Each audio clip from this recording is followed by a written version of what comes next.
Good afternoon, everyone. Thanks for taking the time with us today. So in this session, we're going to be having a look at two different solutions. I'm going to show them working together, but just so you know, you can purchase either of these products separately. So we'll start with the Document Management Link solution, and I'm going to show you configurations around the AP process because we're going to be moving from Document Management Link into the check approval. But you can use this software throughout Sage 300. So when we open up the AP invoice batch screen, you'll notice an additional box appears beside the Sage 300 window. So this is the Document Management Link window. And what this product is doing is giving you the ability to store documents outside of Sage 300 and view them from within. So in my case today, I'm just using network folders to store my documents. So on my C drive, I've got a folder that I've named Orchid, and then I have a document folder. And then I've chosen to create separate folders for the different types of documents that I'm storing. We're going to focus on AP documents today. So this folder hierarchy would be completely up to you and dependent on how you want to be storing your documents and viewing those throughout Sage 300. So the first example we're going to look at today is where I've done a configuration around my vendor. And you'll notice I have two folders here, one for my vendor 1200 that I have these 4 documents, and another folder that I have for my vendor 1400.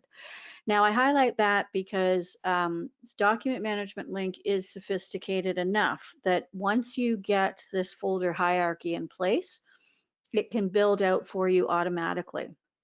So in this case, if I were to add a document against a vendor that doesn't currently have a folder, we will create that folder and then file the document for you. So when we now look within Sage 300, you'll notice this first box is my vendor number configuration, and I'm seeing those 4 documents that were in that vendor folder. So I'm linking to the vendor number field on the screen, and so you can link to any field on any screen in any module of Sage 300. And then based on whatever the value is in that field, it's going to filter and show you the appropriate documents. So in this case, I'm seeing documents for my vendor 1200. When that value changes, so I have 3 entries here, which we'll discuss related to our check approval. But if I add a new entry here and let's put in that vendor 1400, then you'll see I'm just going to see the contents of that vendor 1400 folder. Now, if I were to add a document to a vendor that doesn't currently, to a vendor that doesn't currently have a folder, so let's just grab vendor 2150 as an example. You'll notice the top of the window will always change to reflect the value within the field. Now, when I'm within Sage 300, if I want to add a document that I now want to file against my vendor 2150 in this case, when I hover over the Document Management Link window, you'll notice this Add button will appear that I can click on. I can go out to any folder and I can grab a document and drag it and drop it into the Document Management Link window. And so in this case, I have a folder that I've named Suspense that's just out in my network. And I've dragged and I've dropped this copier document into my vendor 2150. If we now go back to my C drive for the Orchid, for the documents, for my AP documents, you'll see that it's created vendor 2150 folder, and it's filed that document into that folder. So that's just an example of how the software can build out these files for you once you get your configuration in place. So back to our original entry, what I've done with this second box, you can filter against 2 fields. So in this particular case, against my AP invoice entry, I'm going to potentially have quite a few documents stored against my vendor. So what I'm doing with this second box is I want to easily be able to see the one document that relates, or maybe more than one document, but the specific documents that relate to this particular entry. So what I'm doing in this case is I'm still filing the documents under my vendor, but I want to filter the contents of that folder based on the document number. So in that case, we're linking to this document number field. So when I go to add a document that relates to this particular entry, maybe it's a copy of an invoice, when I drag and drop that, a few things happen here. In the first instance, in this suspense folder, my original document stayed in place. Now, in a real life scenario, you probably don't want to keep multiple copies of documents. So all you would do is hold the Shift key on your keyboard. When you do that drag and drop, in that case, it will move the document. For my purposes, I want to leave that there for demo purposes. But in a real life scenario, you would just hold the Shift key and it's going to move the document. The other thing you may have noticed that it did was it renamed the document from invoice to BAASS 01. And that's an optional configuration where I said I would like to rename the document based on the value in the document number field. So it's an easy way for you to rename documents. You know, if you're scanning a document, it's going to assign some random number to it. So it's an easy way to be able to rename the document to something that makes sense based on the data that you have within Sage 300. Now, the other configuration I have against this screen is against my PO number. So that case, I'm linking to the PO number field. I've left that example there to make the point that you can configure document management link against a field and say, I want to see those documents against all screens where that information appears. So in this case, although the documentation would have been attached in the purchase order module when that purchase order was created or when it was received, I want to also be able to see that PO related backup when I'm in the AP invoice entry screen. So because there's a purchase order number field here, I can see the correlating documents to it. So you can configure to view only against one screen, or as in this purchase order instance, I want to see it against all screens where that information appears. And the fourth box, the configuration, I've done around the GL account number, and that's just to show that you can also configure document management link around grid fields. So you really are only limited to your imagination in terms of fields that you can link to within Sage 300. The only limitations you have is something like a checkbox like this, or in some screens you see a drop-down list. Other than that, you can configure document management link around any field on any screen in any module of Sage 300. Now, in keeping with our presentation for today, I created this batch that I just called BAASS Connect December 10th. And we're going to go through and do an approval around this invoice entry. I wanted to start at invoice entry though, just to show you that we're not changing anything about the way you're going to be entering your invoices. We're actually going to be doing approvals around your payments. So in this instance, what I've done is I've created 3 entries in this batch. The first entry is for $1,467.87 under the $2,000 threshold. In a minute, we're going to go have a look at the, oh, you know what? Let's go and have a look at the TaiRox Check Approval, and then we'll come back to this batch. So when we go over to the TaiRox Check Approval, I'm not going to go too far into configuration, but I just want you to understand how the product works. So it will also install inside Sage 300. And because it's an SDK module, we can do the integration with Document Management Link. So with the TaiRox Check Approval, we're giving you the ability to force an approval process around the creation of your payment batch, posting, and printing of checks. So as Rob mentioned in his opening keynote, that the approval console sits outside of Sage 300. So users do not need to log into Sage 300 in order to do an approval. I'm going to show you an approval console that sits on my start menu. But if you wanted to run it on an iPad, you could do that with the correct infrastructure. It was originally written for someone that wanted to use an iPad to do approvals. So just so you know, you do have that mobility aspect as long as you have the correct infrastructure. So we're using SQL as a database, very loosely termed. Basically, you just create the SQL instance, come to this database tab and hit the create button, and that's all there is to setting up that approval console. So this link is just a link to that SQL instance that we create. The Sage user and password is used by the software in the background. So when the approval takes place in the approval console, there's no additional process that needs to happen. The software is going to go into the background.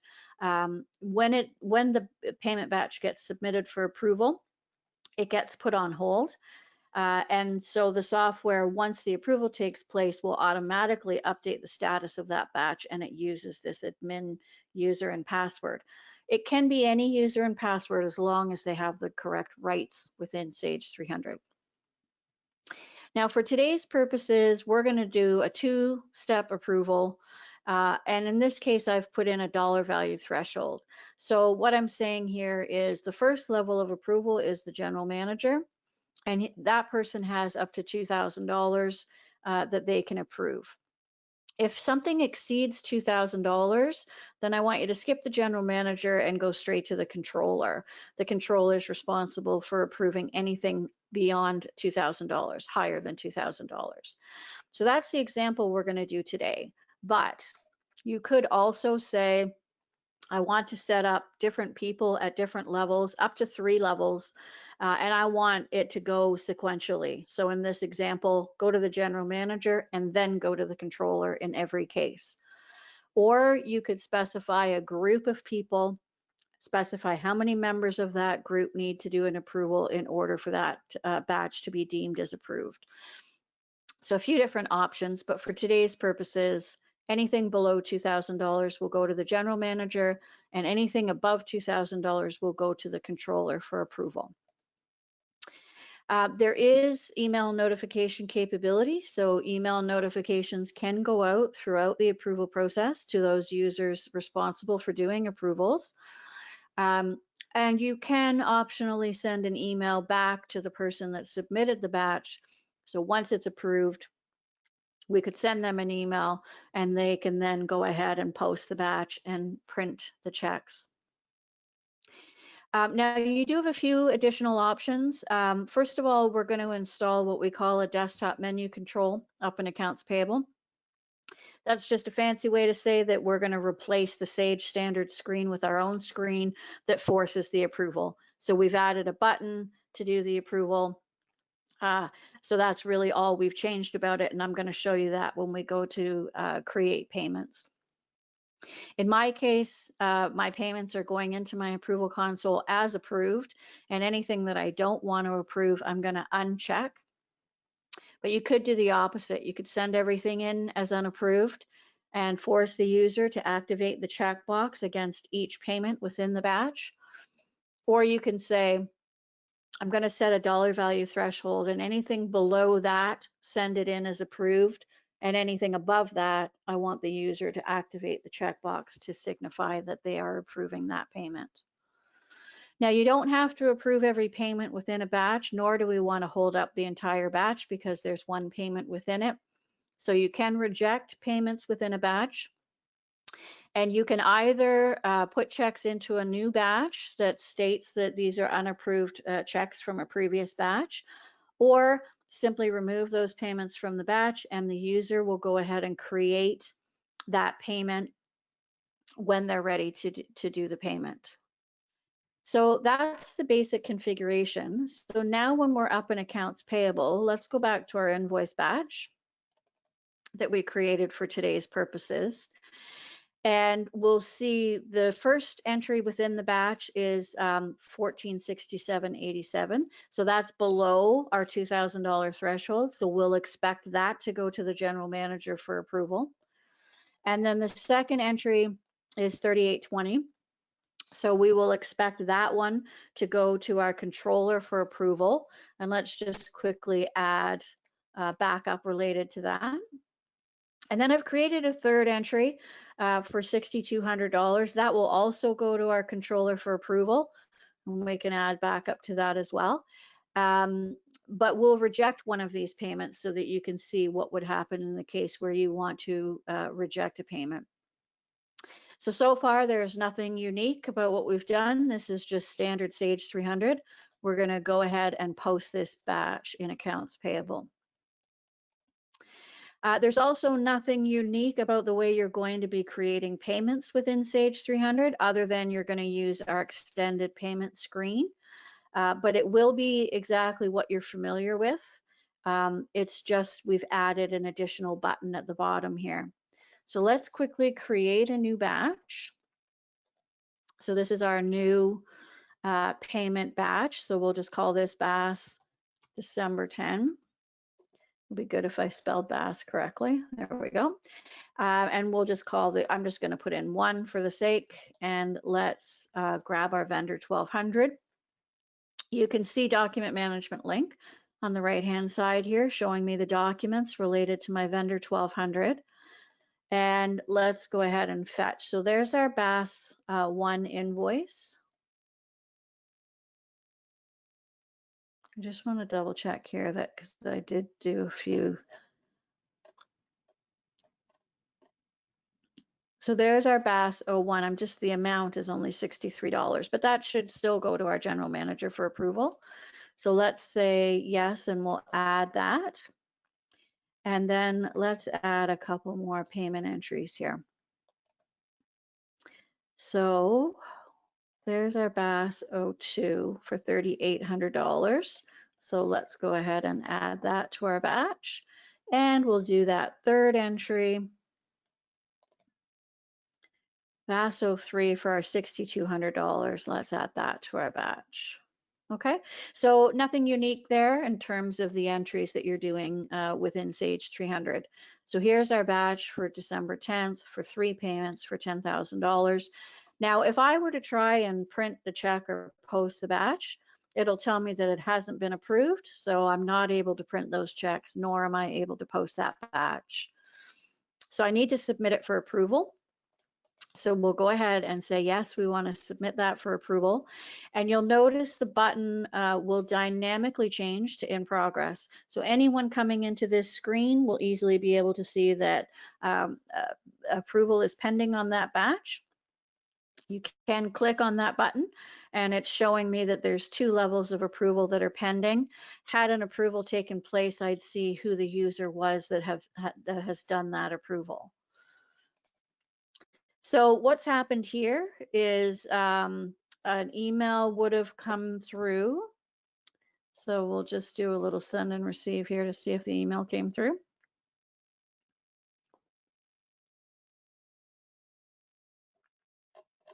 So there's the notification. So this is just an example where I've just put in the payment batch, the name of the batch, that it's been submitted for approval by the administrator. So you would have the user there. The contents of this email would be up to you. You can write whatever those contents are. So our approval console is sitting out on the start menu. So here's my check approval console. So as I mentioned, you could also run this on an iPad if you had the correct infrastructure. And our first level of approval is our general manager. So let's log in as our general manager. And this is what the approval console looks like. So quite a simple looking approval console. Now, if you're running more than one Sage 300 company, then you do have the option to filter more than one company into the same approval console. And what I'm seeing here, TaiRox is the name of my company, and I have 3 batches. So I can just open up the tree view to see the batches within my TaiRox company. If I were filtering more than one company into this approval console, then you would just see the next company and the batches within that company. So options there, whether multiple companies go into the same approval console or a separate approval console for each company, dependent on your requirements. So here's our batch for December 10th. And the one payment that was below $2,000 that needs to be approved by my general manager. As I mentioned, it came in as approved. but that's an option whether or not it comes in with the approval. And we also have the integration to Document Management Link, so I can click that button and I can view the backup documents related to this particular entry. So that's an integration that TaiRox wrote to Document Management Link. Typically, Document Management Link only works within Sage 300. But we'll go ahead and approve that as our general manager. And then let's log in as our controller now, because the other two payments in our batch should be sitting with our controller. So let's log in as the controller. Sorry, I always put two L's there and it should only be one. So here's our approval console for our controller. There's our batch for December 10, and the two payments that were above $2,000 have come to our controller for approval. So let's say I don't want to approve this $6,200 payment, and it's going to force me to put in a comment. So I'll just say pay later for that. And I always have a little problem here with the,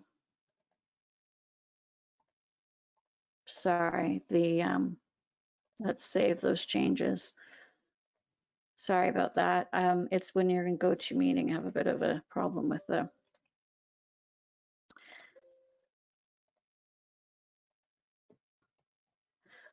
typically you would just save those changes and not have to go out and back in.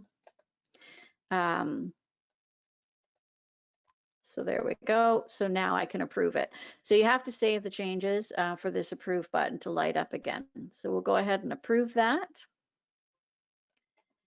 And then when we come back into the batch in Sage 300, you'll see that here's our batch for this BAASS December 10. Now there's only two entries in it, the two that we approved, and checks not approved in batch number 71 for that $6,200. That is now sitting as submit for approval. So when you're ready to do that approval, you would submit that. Otherwise, for the batch that we just approved, you'll notice that now when I hit that print, I can print the check and post the batch. So there's printing the check, where they all printed successfully, yes. And let's go ahead and post that batch. So that was a really quick overview of the Orchid Document Management Link, as well as the TaiRox Check Approval. And at this point, I will open it up to questions. I do have some questions here already, and just a reminder, if you do have any questions, to type them within the question pane and go to webinar. The first one I have is, can I exclude certain payments from being approved? Oh, yes, very good question. So under the check approval setup, if you have certain types of payments that you don't want to be doing approvals on, down here, the payment code, so these are your AP payment codes.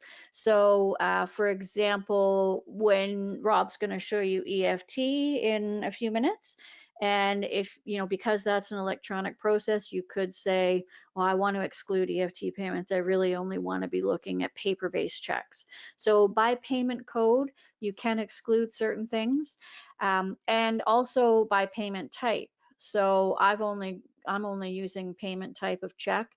Some people may have payment types of credit card or other. So you can specify what types of payments or what payment codes you want to be doing approvals against.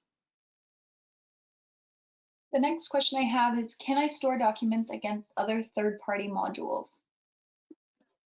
Oh, yes, very good. So any software that sits inside Sage 300, so this is in relation to Document Management Link.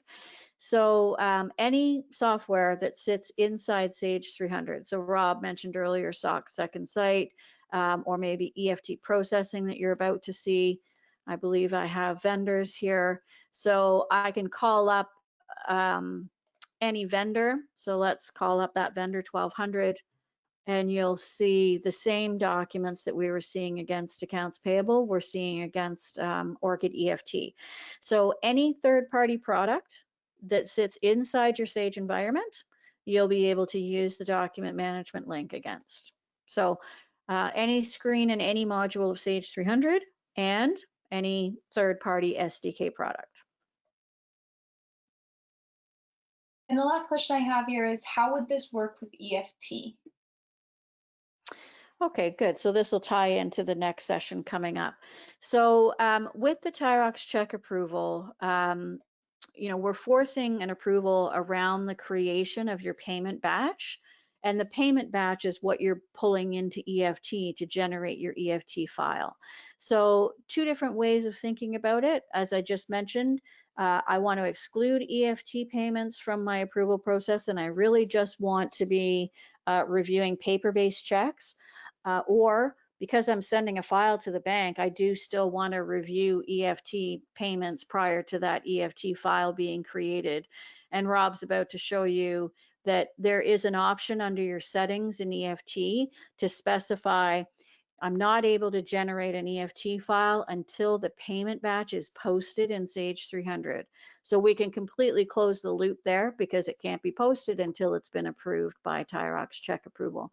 So they work quite nicely together. So I'm not going to steal Rob's thunder, but just to quickly show you in this environment, you would now go to create EFT file and you'll see, well, batch 72 was my decline batch. So if we pick up batch 71, I would then create the EFT file. So after I've posted that payment batch, I can then pick it up by the EFT product. Perfect. It does look like that's all the questions that we have for this session. So I'd just like to thank you, Nancy, for presenting. Thanks very much.